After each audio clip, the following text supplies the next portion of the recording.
How do you find the people who retain the history and memories, the stories and the minutiae of life within the walls of an old shul? A shul whose doors were closed and whose pews were emptied close to 2 decades ago.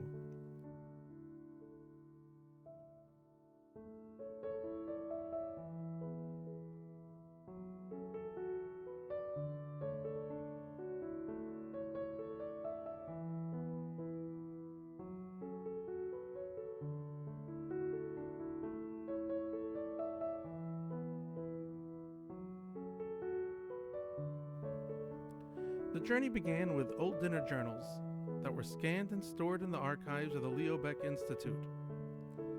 These have been sitting there for prosperity, or for the eyes of a curious amateur to find many years later.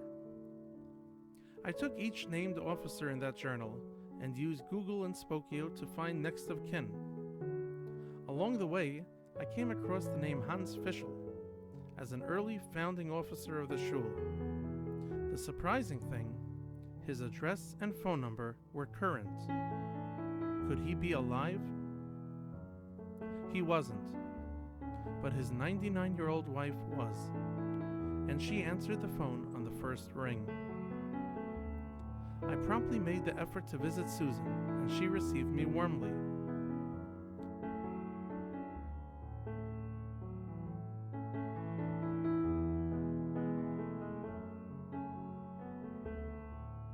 Hans was with the shul from the beginning. He was also a cantor for the high holiday services before the synagogue hired cantors.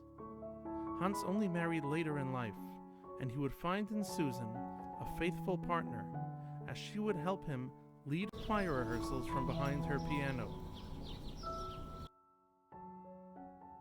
Susan shared with me Hans's oral history of the shul. She asked me to read it aloud to her, and I recorded it to share here.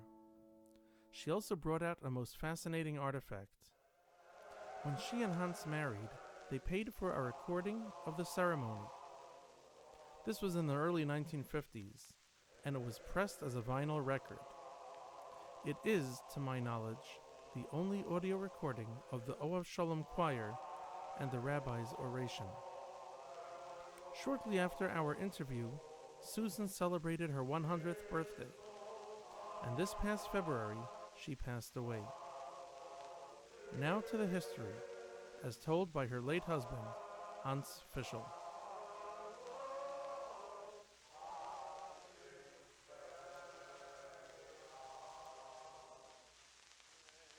When we came to the United States, we attended services at Inwood Jewish Center, which at that time was the only Orthodox shul in the neighborhood.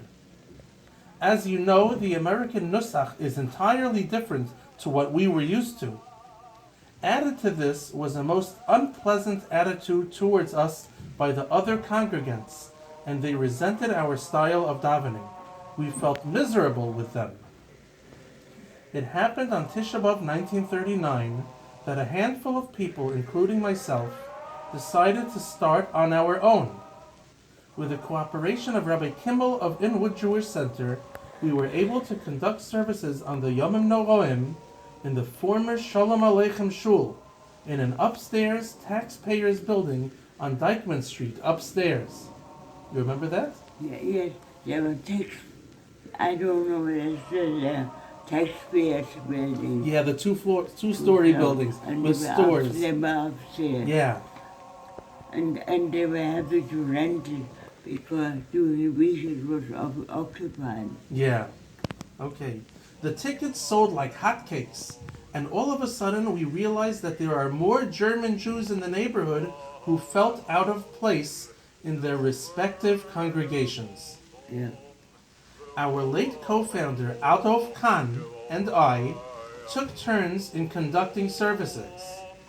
Rabbi Kimmel came over for a visit and gave a sermon to us in beautiful German, which was not his native tongue. Yeah. We even had a prophet after ticket sales, What? a prophet Oh, yeah. after ticket sales, which we turned over to Inwood Jewish Center. Several weeks after the high holidays, 7 of us got together and decided to start a congregation in Inwood.